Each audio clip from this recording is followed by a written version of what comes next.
With the upcoming release of Final Fantasy 15, I wanted to count down my top 3 Final Fantasies and give you my reasons as to why I've loved the franchise for so long, even with its ups and downs. Now, the reason this is a top 3 and not a top 10, 7, or a 5 like I was initially thinking is because I would literally be here all day, and that is a long-ass video. Anyways, let's jump into my top 3 Final Fantasies of all time.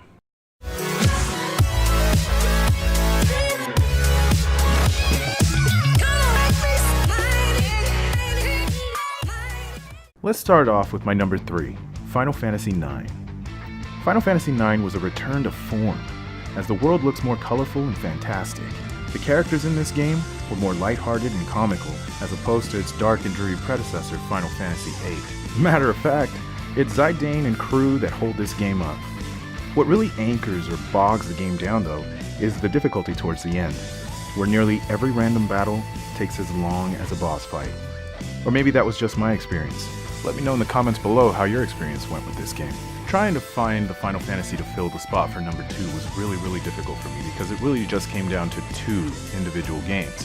2 games that really touched my heart and really expanded the way a story was told as far as anything at the time. So without further ado, I give you my number 2, Final Fantasy VII.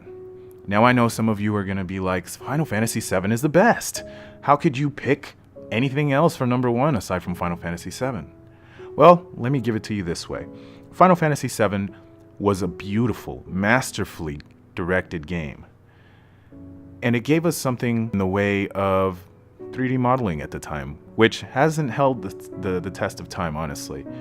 But the game was fun, lighthearted, it had great mini-games, had fantastic battle system, and wonderful materia magic spells and summons. None of that holds it down. However, playing it now, the graphics really hold it down. So until the Final Fantasy VII HD remaster comes out and really kicks us in the ass and puts a fire under us to really appreciate Final Fantasy VII for what it was, as long as they don't change the story around too much, that game will end up being number 1 eventually. The characters in Final Fantasy VII were also amazing, lovable, laughably hilarious, and at times very dramatic. I'm never ever gonna give away the spoiler, even though most of us have already played Final Fantasy VII, so we know the big fat spoiler. But I remember that being one of the most impactful moments in my video game history of all time. Never in my life had I experienced something like that, ever. And it will always hold a spot in my heart, and if the other game, my number 1 game, had never come out, Final Fantasy VII would be my number 1. So without further ado, let me drop down the number 1, Final Fantasy III. Or Final Fantasy VI as it's known in Japan. Final Fantasy III gave me something I had never ever encountered. A villain who wins. Kefka, one of the craziest villains who reminds me of the Joker, and at the time I was reading a bunch of Batman comics, so I could make that distinction rather clearly. Kefka was insane, crazy, murdering people just for murder's sake, but he also had an overall plan, which makes a person like that rather dangerous.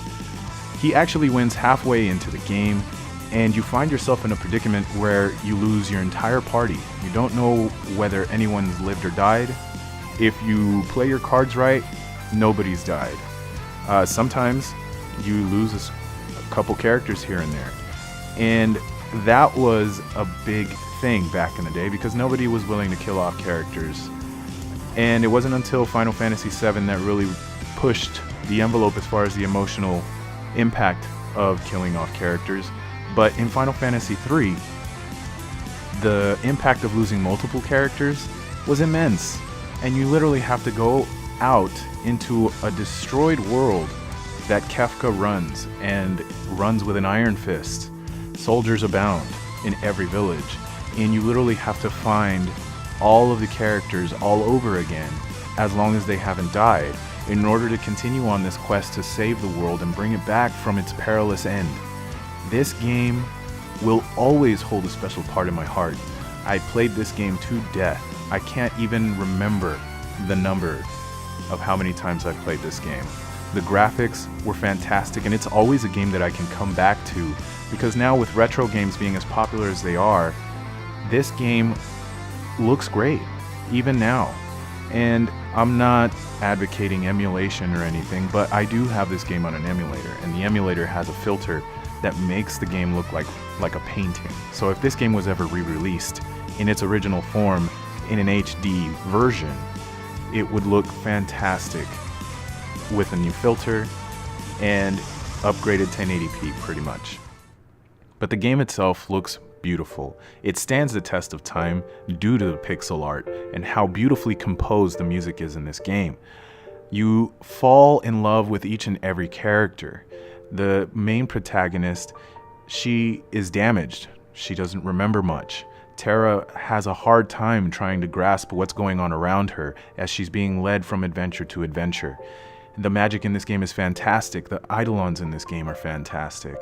There is nothing about this game that I don't like. The battle system is great, the comedy is wonderful, and there's a musical scene that just touches your heart in such a way that it's like fantastic. It's the only word to use when describing this game. This game was masterfully made. It was gorgeous, it is gorgeous, and it remains my number one until something tops it. As far as storytelling is concerned, the story is tight. There's this looming sense of doom. But at the same time, certain villages have certain characters that make you feel hopeful, that make you want to save this place. It builds a connection between you and every single character NPC in it.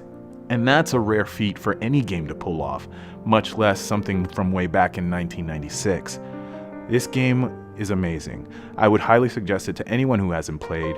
Kids, grown-ups alike, if you appreciate role-playing games, especially JRPGs, take a look at Final Fantasy III, one of the most masterfully made JRPGs ever on the planet.